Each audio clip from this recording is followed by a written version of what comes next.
Barrera and Morales are superstar fighters, but of course all business at 122 and 126 pounds revolves around Prince Naseem Hamed because of his unique appeal inside and outside the ring.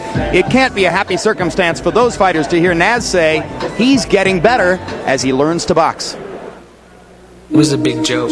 I wasn't really taught anything. Very, very unprofessional. I was just fooling myself. I wasn't training as a world champion then.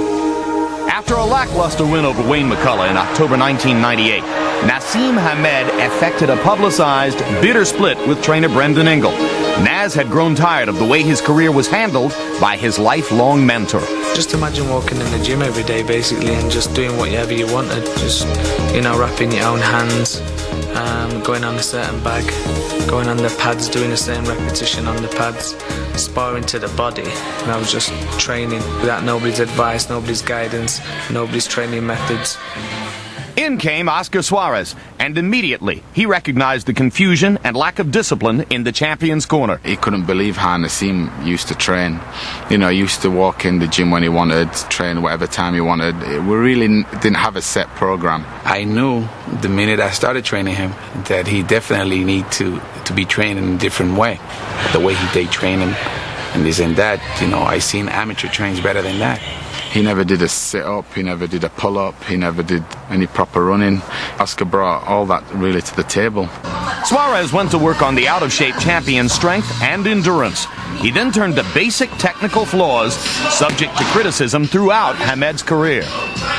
He said to me that we've got to work on balance, and you've got to work on your combinations, and when you've thrown so many shots, being prepared and leaving your hands basically near your chest so you can throw, so you can regroup and throw more. When you have a fighter that is a one-punch artist, they don't realize sometimes that speed is power. And I told them that you look better when you throw a 3 or 4 punch combination and hurt someone and finish them on a combination. In preparation for his fight against Paul Ingle, Naseem got more than a taste of Suarez's demanding training camp. Now, I'd never trained 10 weeks in the whole of my life for a fight. The most I trained was maybe 4 or 5 weeks before a fight. That's what I used to do then. And it was just a joke to Oscar when he heard this. Hamed's 11th round stoppage of Ingle was followed by a foul-infested wrestling match win over Cesar Soto last December in Detroit. Critics were digging their claws into the champion, who was still adjusting to his new regimen. I realized that was only my second fight with my new trainer. And I knew that I was going to progress and improve in the best ways in the future. Superstar trainer Emmanuel Stewart had been a late addition in Hamed's corner against Ingle, and then co-trained him for the fight against Soto. Both Hamed and Suarez try to counter rumors that Emmanuel's presence is again a source of turbulence in the camp. The times that we've been together, we agree on everything. Why? Because we are professionals, you see? And that's what it's all about. I'm being trained by Oscar Suarez. Every training camp I've been to, I've been trained by Oscar Suarez, not Manny Stewart.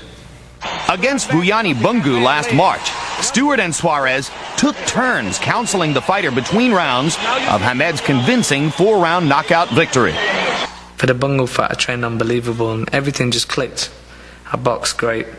In my eyes, it was a perfect performance. I went to the body, broke down the body, put him in a tight suit, took him out. Now we're told Suarez has established himself as Hamed's #1 trainer and only corner voice. In preparation for tonight, they spent 9 weeks in seclusion at Big Bear. Further evidence of Naz's newfound dedication to the sport.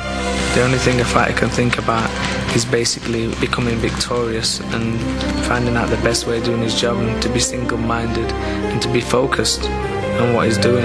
And at this moment in time, I'm 100% that.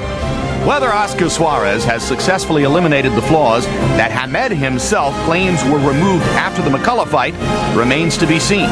The future of his career, continuing moments from now, will provide the ultimate answer. So there you have it, George. At 34-0 with 30 knockouts, Prince Naseem says he's just now learning to fight. Good news or bad news for Naz fans? I think it's good news because he's honest. And that's the last thing you expect from boxers is honesty.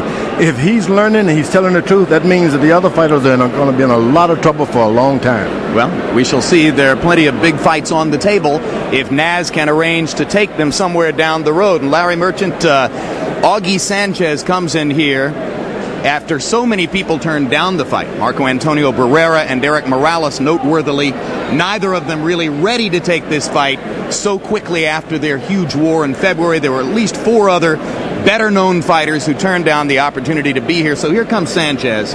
27 fights. He's never been past the 7th round. He's never fought a name opponent.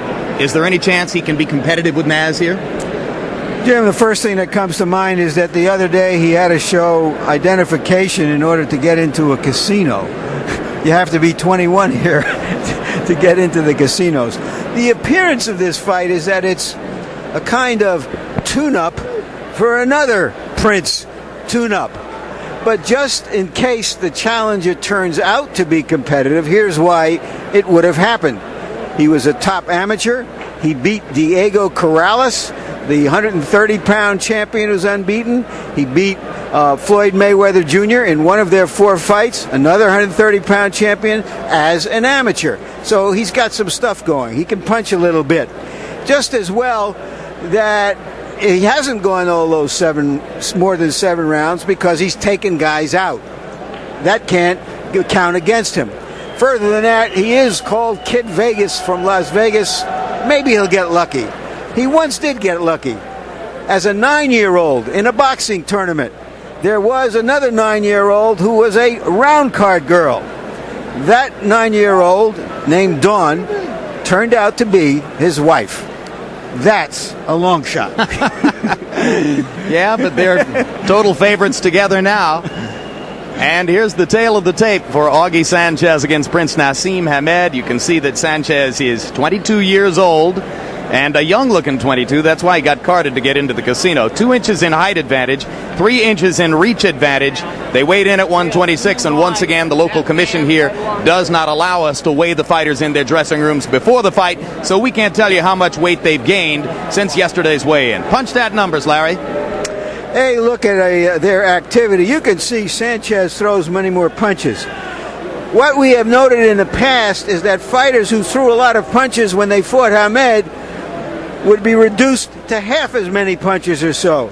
If Sanchez can maintain that activity, perhaps he has a shot. Power punches, that's where they're both coming from. Hamed is the biggest puncher in the featherweight division. Sanchez does have some pop.